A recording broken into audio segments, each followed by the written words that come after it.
Okay guys, so thank you very much for attending this press launch. My name's Matt Wells. I'm the co-founder and chief executive of a company newly formed called Frontgrid. It's been operating for just over 2 years. Frontgrid is a business focused on innovation. We're new to this market, but we're certainly not new to business. We've been involved in business most of our working lives.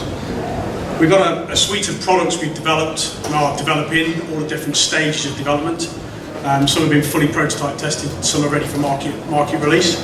The product I'm here to talk to you about today is ParadropVR. So ParadropVR started as an idea from my background many years ago. I'm an ex-Special Forces, Elite Forces paratrooper. I served for 8 years in the British Army doing that job. And I sort of fell in love with parachuting as part of that process. The sensation of falling under a piece of silk in the sky is pretty exciting. I don't know if any of you have done it before, but I'd encourage it. I think trying to take that idea into the modern world over a number of years has been one of my passions, but the real realisation of an ability to deliver this was when I met Simworx, a UK-based company for which the managing director, Terry Monckton, is sat 2 rows from the back here. And we talked about trying to do something together where I would bring the concept and the mechanical and electrical engineering. Terry would think about how we could bring I suppose the sensation, the immersive sensation combined with the visual aspect together. And from there, Paradrop was born.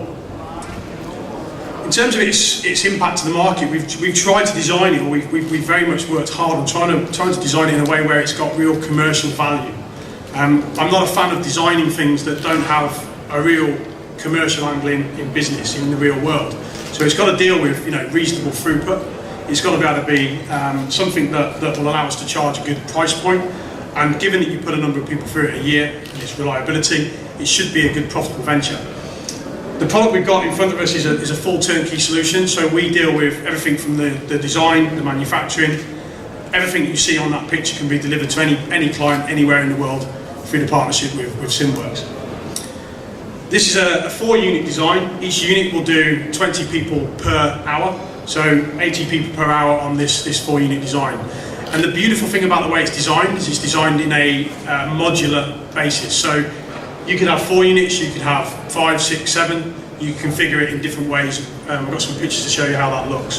So if you take it to maybe a theme park market where you've got a higher throughput, this will deal with 360 people an hour.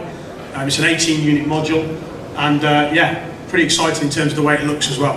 Quite a modern attraction. And like I said, there's different ways of seeing how this product could fit in the market, but the second part that I like more than anything is that if you think of it just as a series of squares, a series of modules, people can make it fit the theme for their own park. So this is the ParadropVR version, but obviously if you wanted to make it themed alongside a product within your park, maybe with different content, we can do that as well.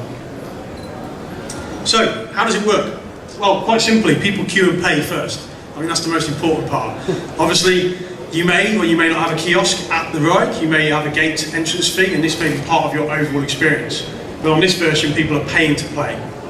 You then move down the ride where you're met by an operator.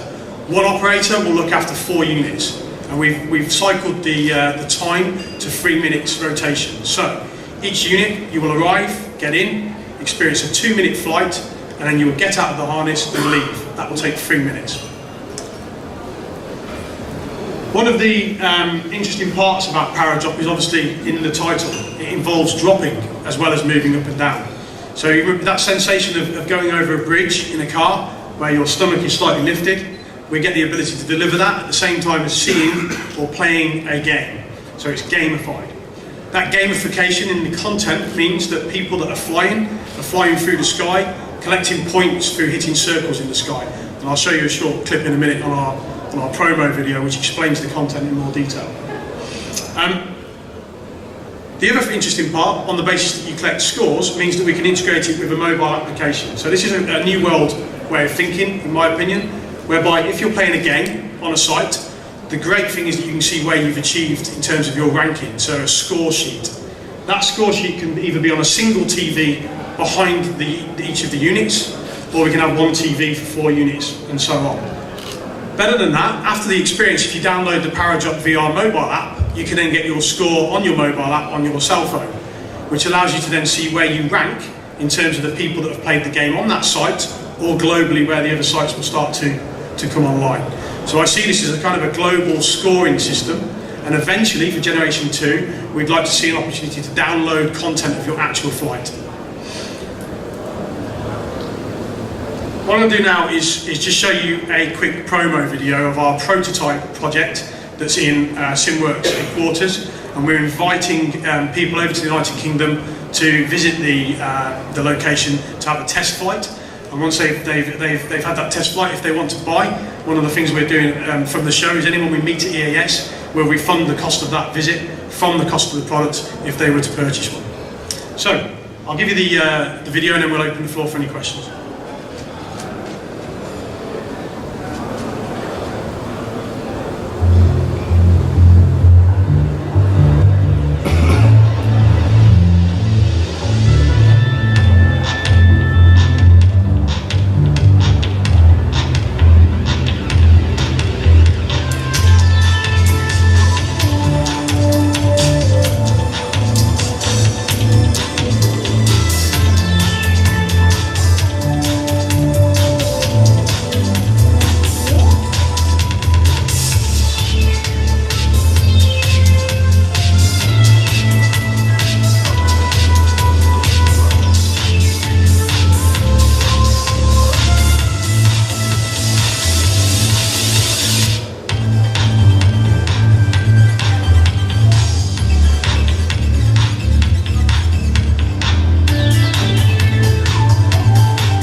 Okay, thanks for listening to me and thanks for watching that. There's just 2 points I want to make at the end. The video you've just seen is obviously the prototype site, so there's certain things that you'll have seen there that don't happen with the actual production version, but the content you saw is the actual content for the ride. Okay? Thanks very much. Any questions? Oh, I've just been informed from the audience, and I've forgotten one point. We've got some USB sticks. On the USB stick there's a press pack with some information, pictures, stuff like that. So if you want to come and get one of them from me at the end, then feel free. Okay.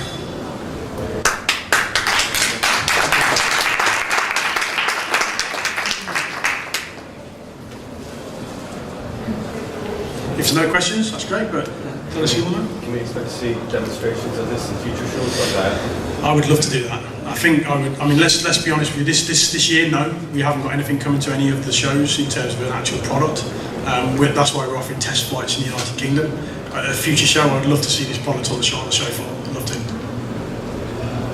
Are there any plans to also involve the tilting motion? So if you fly right, you also tilt to the right? Yeah. Or? Okay, so when you fly in, it's quite an interesting experience when you're flying in. So you don't actually need the ride to tilt. Okay. So, and also in VR, you'll have covered, I'm sure, lots of stories about motion sickness. The ability to control this, because you're not in a gyroscopic movement, means you're only moving people vertically. So there's less impact or less likelihood of sickness. So up and down for us is something we probably will stick with, and just continue to innovate the connection between what you're seeing and the way the machine moves.